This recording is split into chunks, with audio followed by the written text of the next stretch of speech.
listening to The Greg Kelly Show. All right, and we're back with a quick thought about the word forgiveness. It seems to be a word you don't hear about very often, right? Forgiveness. I hear a lot of unforgivable. Oh, what he did is unforgivable. That's unforgivable. But I never hear about forgiveness. I never hear the phrase cutting someone some slack. Hey, cut me some slack. Let's cut him some slack on this one. I never hear that anymore. I never hear anybody complain about somebody for being uptight. That guy's way too uptight, because everybody's uptight these days. Nobody ever refers to a chip on the shoulder. That person has a real chip on the shoulder. You know why? Because everybody just about has a great big chip on their shoulder looking for a fight. I also never hear the word gossip in a pejorative way. You know, that person's a real gossip. We become a nation of gossips. And part of it, quite frankly, I think is on display with this whole Elon Musk Trump feud thing, which I think is contrived and kind of fake, and but righteously so. Okay, I think it's actually for a good cause. I'd like to bring in, though, a real expert, one of our favorites from the Government Accountability Institute. He also has that great Drilldown podcast. Eric Eggers, welcome back. How are you, buddy? I'm doing great, Greg. I thought you were going to say, let me bring in somebody who's never shown anyone any grace or forgiveness, Eric Eggers. But no, it's a really interesting time. The news just kind of took over everything yesterday, huh? Well, yes, but I think it was by design. My theory is that they're all playing a part here. President Trump has consistently acknowledged that Elon Musk was paying a very big price for his association with him. And I just believe that, hey, look, when you leave, I'm going to trash you. He has said things like, or you can trash me and I'll trash you back and everything will be good with your lefty customers. He has actually said out loud, look, I will endorse you or I will not endorse you, whatever helps, whatever helps. He said that before to people. I'm trying to find specific examples. Anyway, what do you think of the whole thing? No, I actually think that's a brilliant analysis, because you don't invest the amount of effort that Elon Musk did to get Donald Trump elected. And I think not just get him elected, but to try to help him govern in a real way. I think his concern about the future of the federal debt is real and authentic. And I think criticisms, quite honestly, of the big, beautiful bill are also legitimate. I mean, while it can be true that there's some things about the green energy scam that are being clawed back, and it's, you know, the biggest reduction in spending, it's also going to increase deficits and debt, which payments are over $1 trillion a year in interest, by the way, for the next 5 years. And that's not something that I think most Americans thought they were getting when they voted for Donald Trump. So I think there's probably a very real disagreement. Also, the elimination of the electric vehicle tax is probably a real thing. But I love your insight. I had not considered it, and it makes, quite frankly, a lot of sense. And I do think the way it's been so public, it seems like there's clearly more going on than meets the eye, and I like that theory as much as anything else. Let me play some sound for you. This is Elon Musk at the first rally in Butler, Pennsylvania, after the assassination attempt. It's going to go on for a bit, but here's this. Actually, all the other stuff is tactical. Here's why I really think this is not a genuine feud. It's for tactical reasons, not strategic. Well, strategic too, but just listen to this if you don't mind.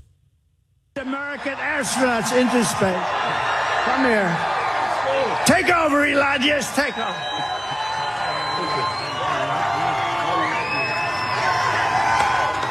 Hi, everyone.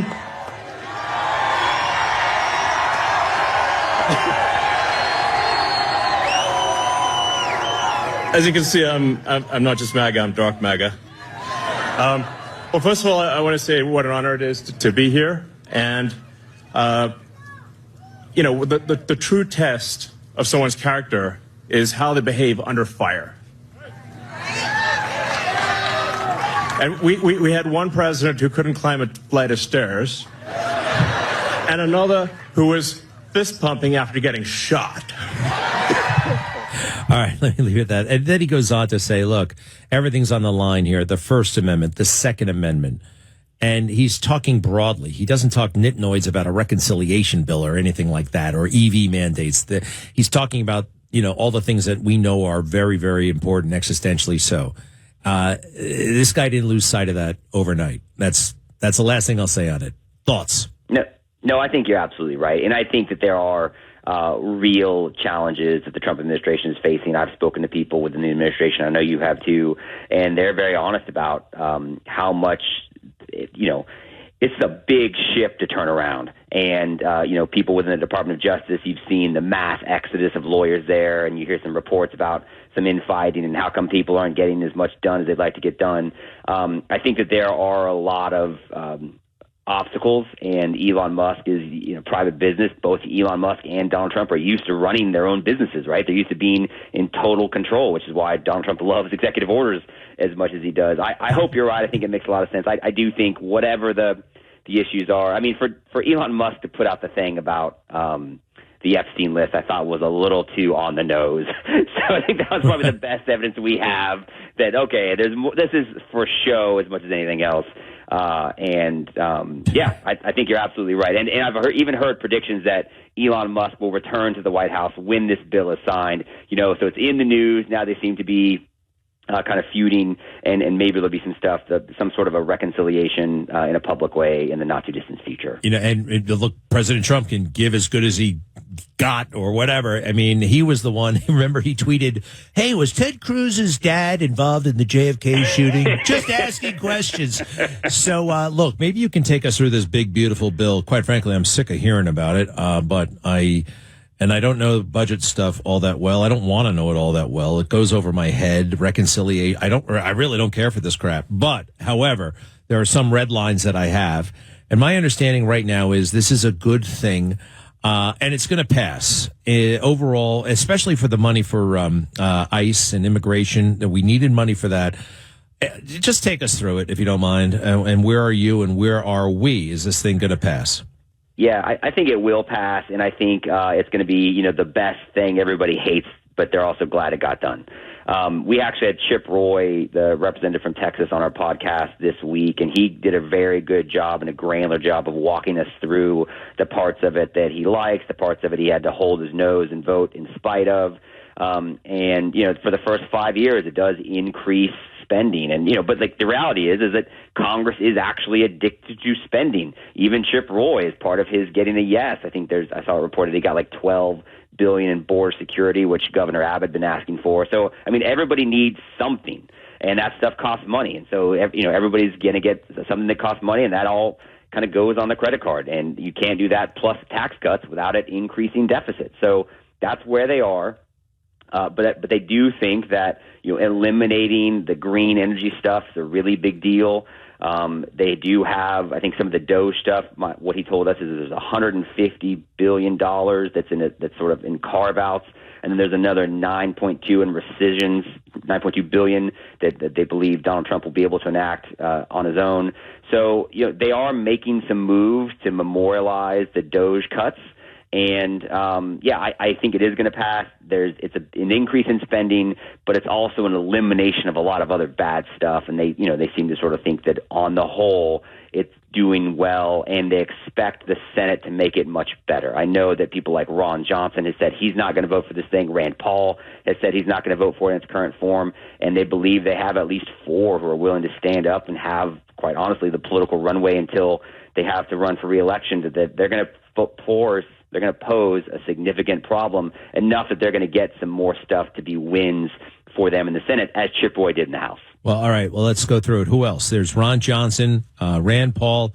Who else would likely, or is the most likely to say no? Who else? Ooh, that's a good question. What do you think? I have to start doing some math on this, but I've heard Ron Johnson say he thinks they have 4.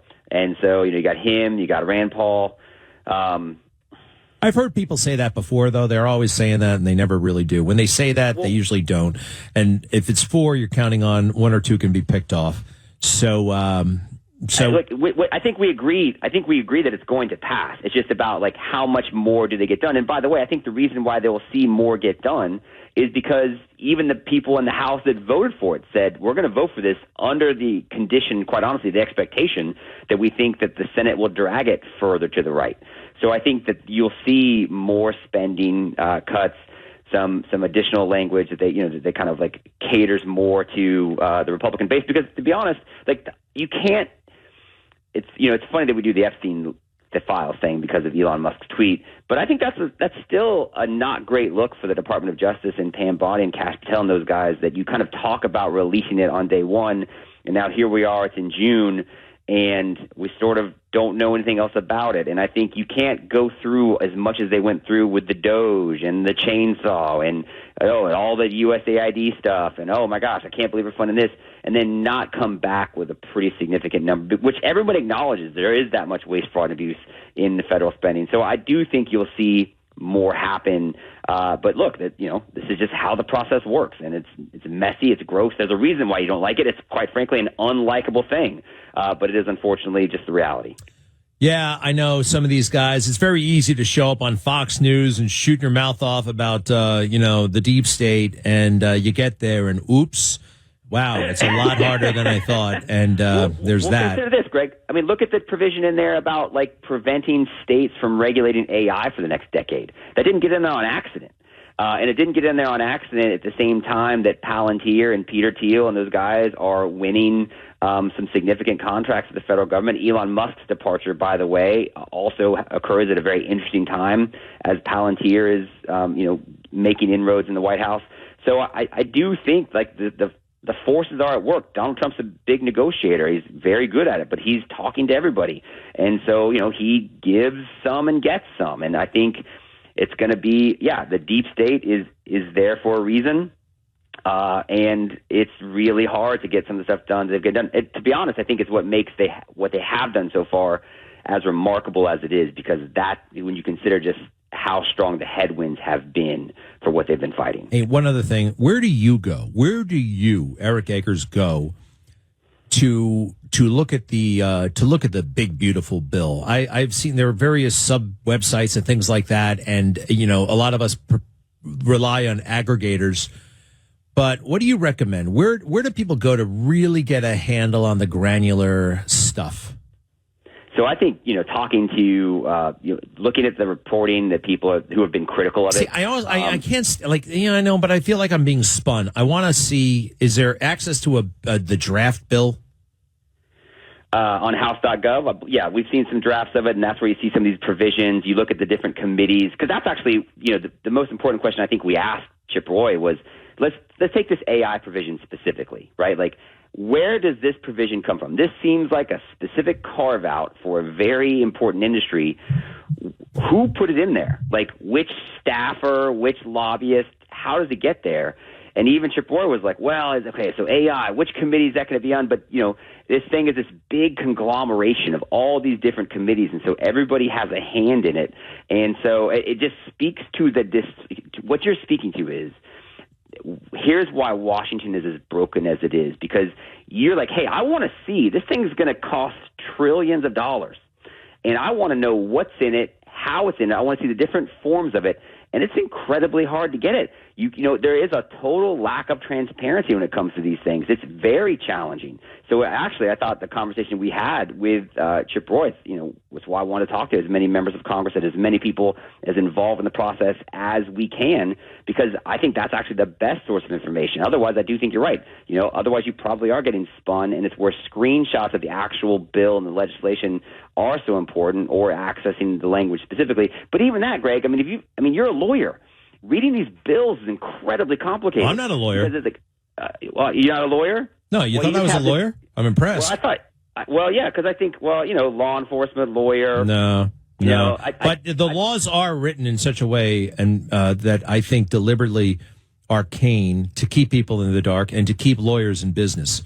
I actually asked that specific question because there was a pretty simple, straightforward law, I thought, and then looking at it, how art thou to, hereas, with, for, and what the hell does this really say? It's something else. Well, Eric, you're amazing. If we want to hear that interview with Chip Roy, where do we go? Yeah, I would go to thedrilldown.com. That's where our podcast is. Greg, I'd also point out a lot of what has informed my thinking about the Department of Justice. We also had Harmeet Dillon on. She's the the head of the Civil Rights Division. And so, we're trying to hear directly from the people involved in this process. It's nasty. It's gross. It's really messy, the fights that they're in. But I think they're fights worth having. They're righteous fights. And so, our interview with Harmeet Dillon, our interview with Chip Roy, we're trying to talk about the most important things that are impacting the lives of everyday Americans. And you can find those conversations at thedrilldown.com. Excellent. Hey, real quick, what is your bottom line at this point on Epstein? What what the hell was that all about? Why aren't we getting the papers? And forget the papers for a second. What was he really up to? I think it was intelligence gathering operation for foreign countries. I think that seems pretty clear. Couldn't it be American? The American? Yeah, I mean, yeah, all of the above, right? Like, I think you're trying to gather compromising information about the most important people in the world, and he's probably paid by a number of entities who are, glad to have that level of access to information, and therefore glad to have that level of kind of leverage over people who help make the world run. Yeah, and that's my strong sense, and what's been told to me.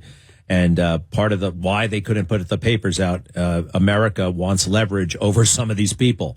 And we have it, and we want to keep it. And you tell the whole story, we lose it. But I think we'll know for sure one day. Thank you, Eric Eggers.